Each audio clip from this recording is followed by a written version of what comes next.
차동엽 신부님이 쓴 뿌리 깊은 희망이란 책에 나오는 이야기예요. 어떤 사냥꾼이 30마리의 사냥개를 데리고 토끼 사냥에 나섰습니다. 광활한 들판에서 사냥개들이 한 마리 토끼를 쫓아서 거칠게 내달리기 시작해요. 하지만 점점 시간이 지나니까 29마리 사냥개가 헉헉대고 쓰러지기 시작합니다. 단 한 마리 사냥개만이 숲속으로 도망친 토끼를 열심히 쫓아갈 뿐이었죠. 왜 이런 일이 생겼을까? 알아보니까 29마리 사냥개들은 토끼를 보고 달려간 게 아니라 갑자기 앞에서 뛰기 시작한 동료 사냥개를 보고 뛰어갔기 때문이라는 거예요. 그래서 쉽게 포기해버린 거죠. 하지만 맨 먼저 달려간 사냥개는 직접 토끼를 봤기 때문에 그 토끼를 잡아야 한다는 생각으로 끝까지 달려갔다는 거예요. 승승장구하다가 궁지에 몰린 나폴레옹은 말했습니다. 내 비장의 무기는 아직 손안에 있다. 그것은 바로 희망이다. 여러분, 희망이 있는 사람은 쉽게 낙심하거나 쓰러지지 않습니다. 토끼를 자기 눈으로 직접 본 사냥개가 끝까지 쫓아갈 수 있었던 것처럼 자기가 진짜 소망을 바라보고 붙든 사람은 어려움을 만나도 중간에 포기하지 않는다는 거예요. 하지만 남들이 뛰니까 덩달아 뛰는 사람은 작은 시련에도 무릎을 꿇고 맙니다. 우리 신앙도 비슷해요. 남들이 믿으니까, 남들이 열심히 하니까 덩달아서 믿고 덩달아서 땀 흘리는 사람의 신앙은 쉽게 흔들리고 성장하기가 어려운 것입니다. 여러분은 어떤 소망을 품고 계신가요? 베드로전서 1장 3절 이하를 보면 예수 그리스도를 죽은 자 가운데서 부활하게 하심으로 말미암아 우리를 거듭나게 하사 산 소망이 있게 하시며 썩지 않고 더럽지 않고 쇠하지 아니하는 유업을 있게 하시나니 곧 너희를 위하여 하늘에 간직하신 것이라. 이렇게 말해주고 있습니다. 나 대신 죽으셨다가 부활하신 예수님처럼 예수님 피로 죄사함 받은 나도, 우리들도 부활할 것입니다. 다시 썩지 않는 영원한 하늘의 상급으로 갚아주실 거예요. 바로 이것이 산 소망이며 진정한 소망입니다. 이 소망을 품기 위해 필요한 것이 하나님 말씀을 말씀대로 믿는 우리의 믿음이라고요. 그런 점에서 우리가 본받고 또 소유해야 할 가장 귀한 믿음은 내가 믿었더니 이렇게 되더라. 이런 믿음도 물론 중요하겠지만 영원한 생명에 대한 믿음입니다. 나는 돌아갈 본향이 있다. 죽음은 절대 끝이 아니다. 이 믿음이 없으니까, 이 땅만 바라보면서 사니까 이 세상에서 벌어지는 일들 때문에 일희일비하는 것 아니겠습니까? 세상 사람들의 시선이지요. 사람들은 눈에 보이는 세상만을 위해 살아갑니다. 그래서 죽으면 모든 게 끝난다, 허무하다, 이렇게 말해요. 말은 그렇게 하면서도 언젠간 끝나고 말 목숨을 위해서 그렇게 애쓰며 살아간다는 거죠. 하지만 우리 믿음의 선배들은 그런 삶을 살지 않았습니다. 그들은 바라는 것들의 실상을 믿고 하나님께 나아갔다고요. 지난 시간 우리가 살펴본 아벨과 에녹뿐만 아니라 오늘 본문에 소개되는 노아와 아브라함 역시 그런 믿음, 산 소망, 본향을 향한 믿음의 소유자였다는 거예요. 먼저 오늘 본문 7절 전반부를 보면 믿음으로 노아는 아직 보이지 않는 일에 경고하심을 받아 경외함으로 방주를 준비하여 그 집을 구원하였으니, 이렇게 이야기하고 있어요. 모든 사람들이 마치 영원히 쾌락을 누리며 살 수 있는 것처럼 착각하고 있던 그 시대에 노아는 하나님 말씀을 믿고 경외하고 순종하는 마음으로 방주를 만듭니다. 노아와 그의 가족이 방주에 들어가고 나서 7일째 되던 날부터 40일 동안 밤낮 비가 쏟아져서 온 땅이 물에 뒤덮이게 되죠. 사람들이 저마다 정욕에 취해서 보지 못하던 세상의 끝을 노아는 믿음으로 미리 보았기 때문입니다. 그런데 7절 후반부부터 보면 이로 말미암아 세상을 정죄하고 믿음을 따르는 의의 상속자가 되었느니라, 이렇게 말하고 있습니다. 죄로 인해 모든 세상이 홍수로 심판받을 때 홀로 구원받은 노아는 그가 옳고 세상이 틀렸음을 증명하는 상징이 되었다는 거예요. 그러니까 노아가 입을 열어서 너희는 죄가 있다, 너희는 죽어 마땅하다 정죄한 게 아니라 구원받은 그 방주에 타고 있던 노아의 삶, 그 삶을 통해서 노아는 맞고 세상은 틀렸다. 방주를 열심히 지을 때는 세상 사람들이 어리석다고 욕하면서 자기들이 맞고 노아가 틀렸다고 손가락질했을 거 아니에요. 그러나 하나님의 심판으로 모든 것이 다 물에 쓸려갈 때 노아가 옳고 세상이 틀렸다는 것을 증명할 수가 있었다는 거예요. 그리고 노아는 믿음을 따르는 의의 상속자가 됩니다. 노아는 성경에서 공식적으로 의롭다는 인정을 받은 첫 번째 사람입니다. 물론 이것은 노아가 윤리 도덕적으로 조그만한 흠도 없는 완전한 사람이었다는 뜻은 아니죠. 노아도 우리가 아는 것처럼 술에 취해 실수한 적이 있을 만큼 완벽한 사람은 못 되었습니다. 그럼에도 불구하고 그가 의의 상속자가 될 수 있었던 것은 오직 하나님 말씀을 믿는 믿음 때문이었다는 거예요. 하나님 말씀에 대한 믿음이 있었기 때문에 순종하며 방주를 그 오랜 시간 동안 지을 수 있었던 거죠. 여러분, 그런데 잘 생각해 보세요. 믿음으로 만든 방주에 누가 탑니까? 하나님 여기 타시지요. 노아가 열심히 방주를 만들어서 뭐 하나님을 모십니까? 다른 사람 태웁니까? 아니에요. 자기가 순종해서 열심히 만든 구원의 방주에 노아 자신이 올라타더라는 거죠. 여러분, 하나님의 의는 당신의 백성을 살리는 것입니다.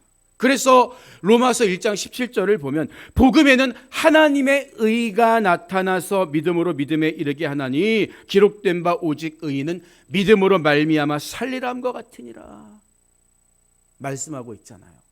하나님의 의는 우리를 구원하는 것입니다. 모두가 멸망하던 때에 노아는 믿음으로 하나님의 의, 구원의 의를 이어간 사람이에요. 그래서 성경은 노아를 가리켜서 의의 상속자다 이렇게 말하고 있는 것입니다. 히브리서 기자는 계속해서 아브라함을 언급하고 있어요. 의의 상속자가 노아라면 성경에서 믿음의 조상이라고 부르는 사람은 아브라함이죠. 오늘 본문 속에는 그의 믿음을 보여주는 대표적인 세 가지 사건이 언급되고 있습니다. 먼저 본문 8절을 보면요, 믿음으로 아브라함은 부르심을 받았을 때에 순종하여 장래의 유업으로 받을 땅에 나아갈새 갈 바를 알지 못하고 나아갔으며 이렇게 말하고 있습니다. 아브라함은 내가 가야 할 곳이, 장차 내 후손이 상속받을 곳이 정확히 어느 곳인지 알지 못했지만 말씀에 순종해서 당시 자기 삶의 기반이었던 하란 땅을 기꺼이 떠나갔다는 거예요. 하나님이 떠나가라고 하실 때 떠날 수 있는 믿음을 가진 사람이 아브라함이었다. 첫 번째 예를 보여주고 있는 거죠. 계속해서 9절을 보면요, 믿음으로 그가 이방의 땅에 있는 것 같이 약속의 땅에 거류하여 동일한 약속을 유업으로 함께 받은 이삭 및 야곱과 더불어 장막에 거하였으니 이렇게 말하고 있어요. 말씀드린 것처럼 아브라함은 가나안 사람들의 질투와 위협 속에서도 약속의 땅을 향해 나아간 사람일 뿐만 아니라 그 땅에 거류했다. 머무르며 장막을 치고 살았다는 거예요. 우리가 부르는 찬양 중에 주님 말씀하시면 내가 나가리다, 주님 뜻이 아니면 내가 멈춰서리다, 이 찬양이 있잖아요. 떠나라고 할 때 떠날 수 있는 게 믿음인 것처럼 내가 가고 싶지만 멈춰서라, 말씀이 들려올 때 멈춰서고 그 땅에 거류할 수 있는 것도 믿음이라는 거예요. 여러분, 그렇다면 먹여 살려야 할 많은 식소를 거느린 아브라함이 이 약속의 땅에 어떻게 계속 머무를 수가 있었을까요? 이어지는 10절을 보면 이는 그가 하나님이 계획하시고 지으실 터가 있는 성을 바랐습니다, 이렇게 말하고 있어요. 그러니까 아브라함은 떠나는 믿음의 소유자요, 머무르는 믿음의 소유자였을 뿐만 아니라 장차 하나님이 지으실 성이 있다는 것을 믿었다는 거죠. 여러분, 이처럼 당장 힘들어도 말씀을 붙들고 신앙의 포지션을 지킬 수 있는 게 진짜 좋은 믿음입니다. 그런데 오늘 본문을 잘 보면 아브라함의 이야기만 나오는 게 아니라 아브라함의 아내였던 사라의 이야기도 함께 언급되고 있습니다.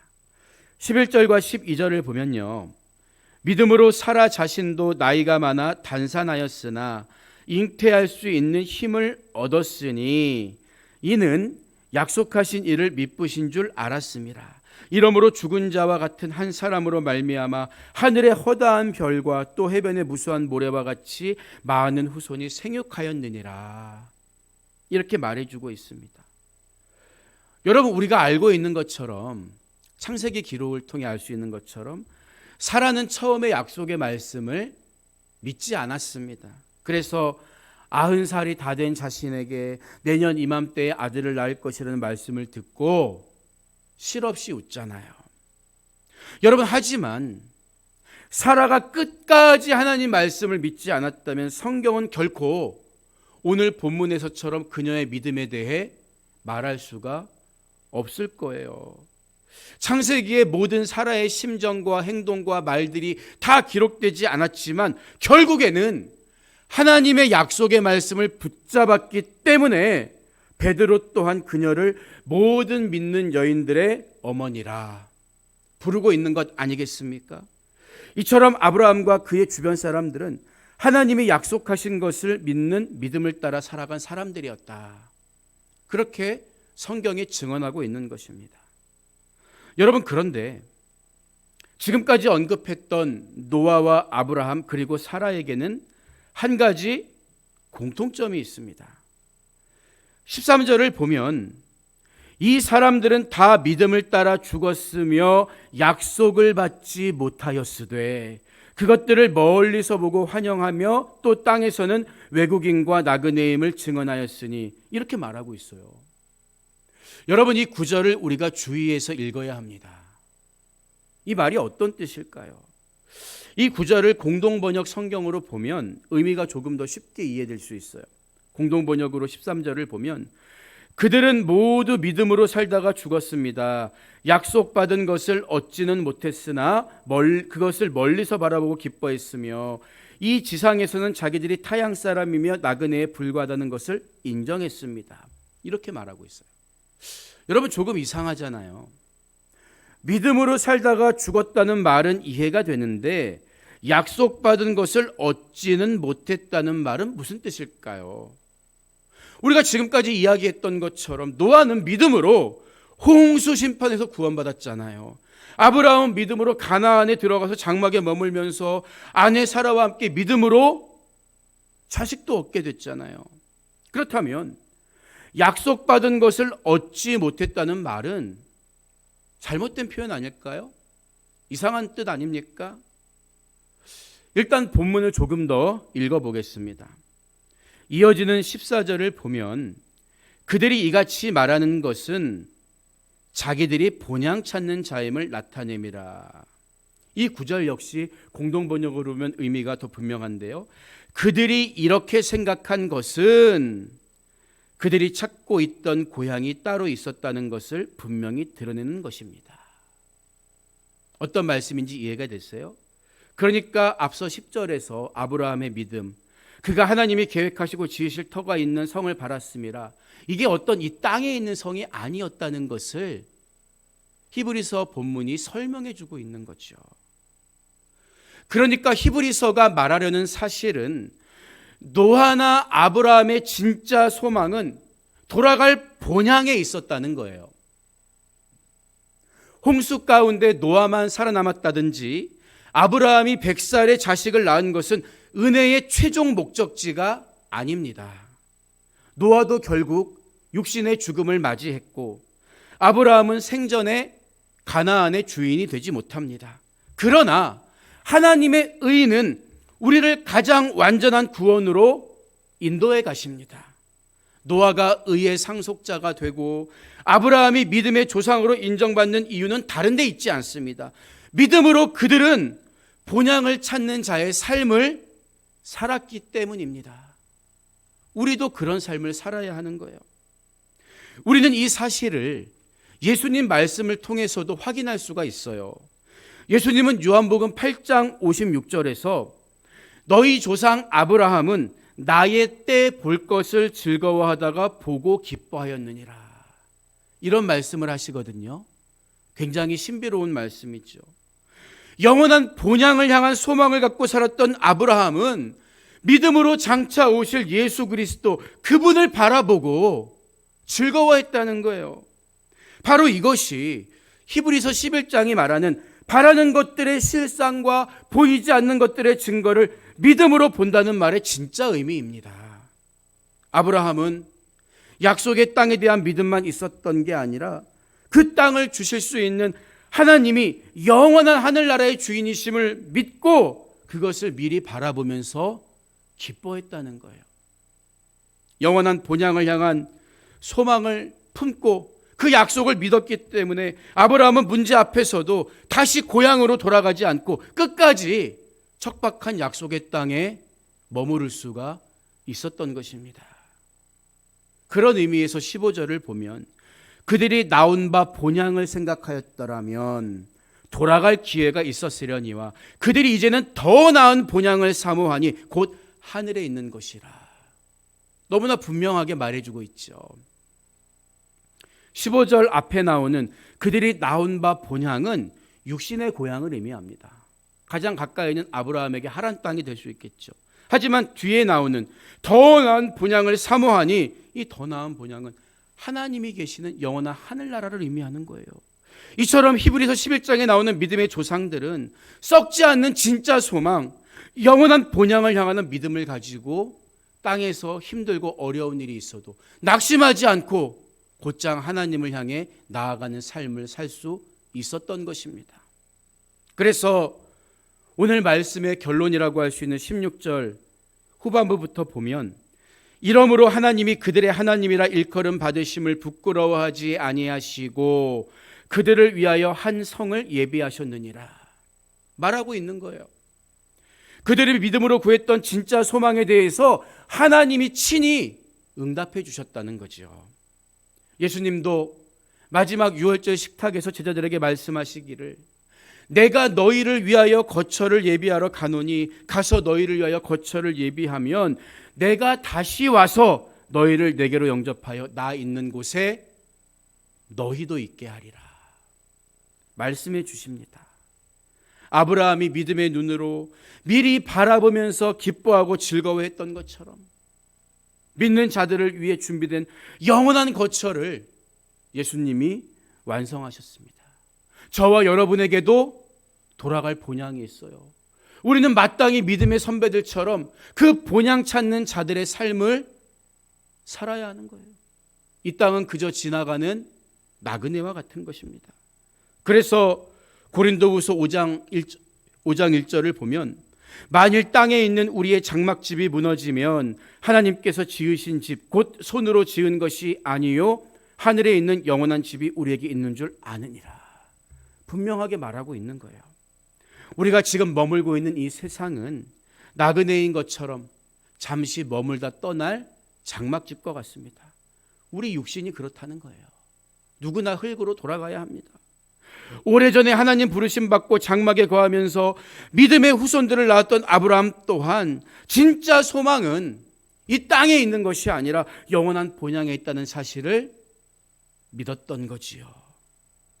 믿음으로 그 사실을 바라보니까 땅에 있는 것들은 우리가 영원히 붙잡아야 할 진정한 소망이 아니라는 것을 깨달을 수가 있었던 것입니다.